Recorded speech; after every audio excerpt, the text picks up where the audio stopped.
There is a war happening every day. It's not in the streets, not on a battlefield. It takes place in silence, inside your own mind. And in that war, the most dangerous enemy is not the world around you. It is the world within you. You can defeat failure. You can rise above your past. You can conquer external challenges. But if you do not master the voice in your head, you will lose a battle that was winnable all along. The greatest enemy you face is not your circumstances. It's not your lack of money, your age, your education, or your background. Your greatest enemy is an undisciplined, uncontrolled mind. A mind left unchecked becomes a saboteur. It questions every dream. It amplifies every fear. It magnifies every failure. But the same mind, when trained and governed, can become your greatest ally, the engine of your destiny. Let us explore 5 truths that reveal how your mind can either be your downfall or your power. The mind, though invisible and intangible, is the most powerful possession any human being holds. Yet, like all power, it is neutral until it is directed. It can be either your greatest ally or your most cunning enemy. It has the ability to build empires, create masterpieces, and elevate a person from obscurity to significance. But when left untrained, when left to wander without leadership, it becomes a saboteur, a destroyer of dreams, and a servant to fear. The mind is never truly idle. It is always working, always speaking, always interpreting. The question is not whether it's active. The question is who is commanding it. Most people unknowingly allow their minds to operate on default settings that were often installed by fear, failure, and the opinions of others. Without guidance, the mind does not drift toward courage. It drifts toward caution. It does not build strength. It clings to comfort. It does not innovate. It replays old worries. Like a ship without a captain, it floats aimlessly, tossed by every wave of anxiety, every gust of doubt. That is not intelligence. That is not destiny. That is survival without direction. Consider the man who opens his eyes in the morning and whispers to himself, "I hope today is not hard. I hope nothing bad happens." His words are soft, but his energy is loud. He is telling his mind to expect trouble, to be alert to difficulty. And his mind, being the obedient servant that it is, begins scanning the world for danger, looking for reasons to justify the fear. He notices the traffic jam, but not the sunrise. He feels the stress, but not the opportunity. Now contrast him with the man who wakes up and says, "I am ready. Today is mine. I will lead this day and not follow it." This man does not have fewer problems. He has more power because he has chosen to give his mind a command, and that command activates clarity, strength, and control. The mind, like a blade, cuts best when it has been sharpened daily, and it must be sharpened with purpose. You must feed it with thoughts that align with who you wish to become. You must speak to it with words that declare vision, not worry. Begin each morning not by reacting, but by programming. Through affirmations, reflection, silence, and intention, you instruct your mind what kind of day you are going to have, not what kind of day the world will hand you. This is not wishful thinking. This is mental conditioning. Olympic athletes do it. Successful leaders do it. People of strength and influence do it. They do not leave the power of the mind up to chance. They take hold of it. They lead it. They tell it where to go, how to think, what to feel. Because if they didn't, they know it would lead them right back into the chains of old patterns and hidden fears. The mind is a servant. Treat it like one. Give it orders. Give it clarity. Give it purpose. And it will take you farther than any talent or luck ever could. Emotion is the fire of the human spirit. It gives our lives color, passion, intensity. Without it, there would be no great art, no love worth writing about, no sacrifice, no bold ambition. But when that fire is left untended, when it is allowed to rage without direction, it burns everything in its path, including the very dreams it once fueled. An uncontrolled emotion is not just a feeling, it becomes a force of destruction. Anger, when not mastered, poisons judgment. Envy distorts gratitude and breeds bitterness. Insecurity shackles ambition and disguises itself as logic. These emotions, while very human, become deadly when they are allowed to lead. Consider the story of a young entrepreneur whose rise seemed destined. She had brilliance, energy, and a product the market adored. Her clients were loyal, her vision compelling. She had worked for years, pouring herself into this creation, sacrificing sleep, investing every dollar, defying every doubt. But she never learned to master her emotions. And when the winds shifted, when delays came, when one client pulled out, when pressure mounted, she did not respond with clarity. She reacted with fear. She let panic dictate her actions. She began to question everything, not based on logic, but on the trembling voice of emotion whispering failure into her ear. Instead of meeting with her team, she shut down communication. Instead of reviewing the data, she made impulsive changes. In fear, she fired key people who challenged her perspective. She stopped trusting the process and started chasing comfort. And within 3 short months, what she had built in 3 relentless years crumbled under the weight of emotional chaos. Not because her idea failed, but because she did. Not in her talent, but in her mind. This is not her story alone. This is the story of many. The man who pushes away love because fear tells him he's unworthy. The student who quits the exam because anxiety whispers she'll never pass. The leader who destroys trust with a rash word spoken in anger. The truth is, emotion must be felt, but it must never be followed blindly. You are not weak for feeling anger. You are not broken for feeling fear. But you are responsible for what you do with it. Pause, reflect, respond. That pause is power. That reflection is wisdom. That response, measured, intentional, rooted in vision, is the mark of maturity and strength. Let emotion be the signal, not the steering wheel.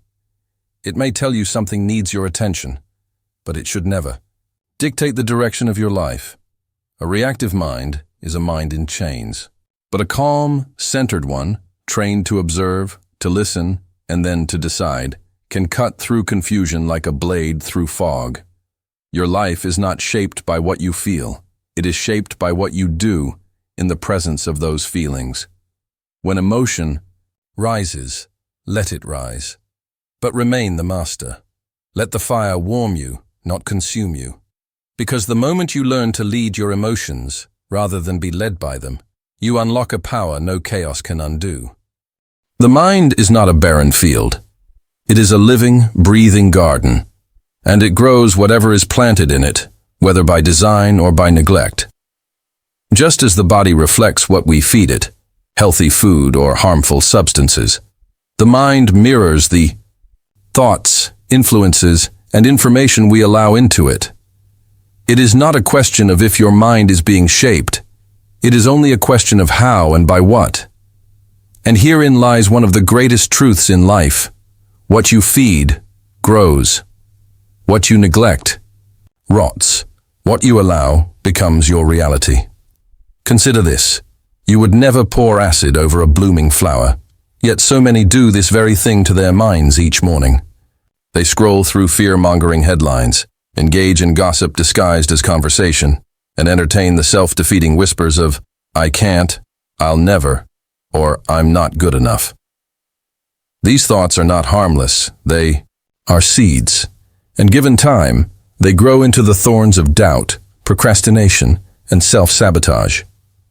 One negative idea, left unchecked, can birth an entire identity of limitation. Look around and you'll see this everywhere. People with brilliance buried under insecurity, talent suffocated by fear, dreams postponed by mental clutter. Not because they were incapable, but because they allowed their minds to be filled with weeds. And the tragic part? They never questioned it. They never asked, Why am I thinking this? Or, is this voice even mine? They simply accepted whatever entered their mental space, forgetting that the mind is sacred and should be guarded like treasure. But those who understand this principle, those who build fortresses around their focus, live a different kind of life. They treat their attention like currency and spend it only where it multiplies. They are intentional with their inputs. They read books that challenge them. They listen to voices that uplift and inspire. They spend time with people who hold them accountable, who sharpen their edge, who remind them of who they are when the world tries to make them forget. These individuals do not entertain gossip because they are too busy building legacies. They do not dwell in fear because they are too focused on faith and forward motion. This is not to say you should live in a bubble, but rather that you must live with discernment. Not every opinion deserves your ear. Not every story deserves your belief. Not every thought deserves your agreement. The mind is programmable, and you are the programmer.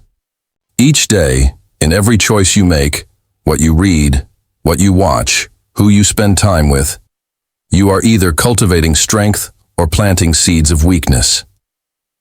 So ask yourself today, what are you feeding your mind?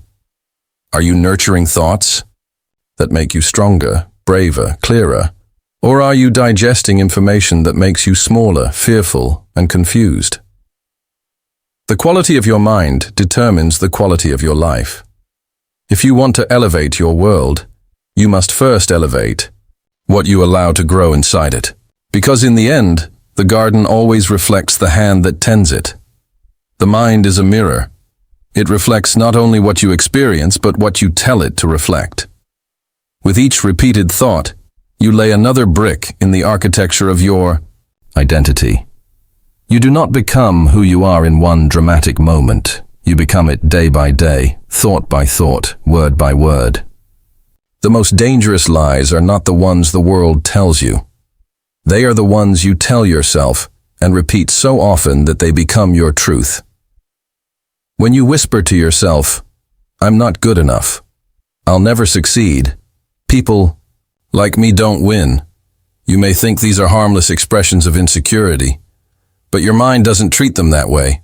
It treats them as instructions. Your brain is a builder, and like any builder, it works with the materials it is given. Tell it you're weak, and it will find proof of weakness.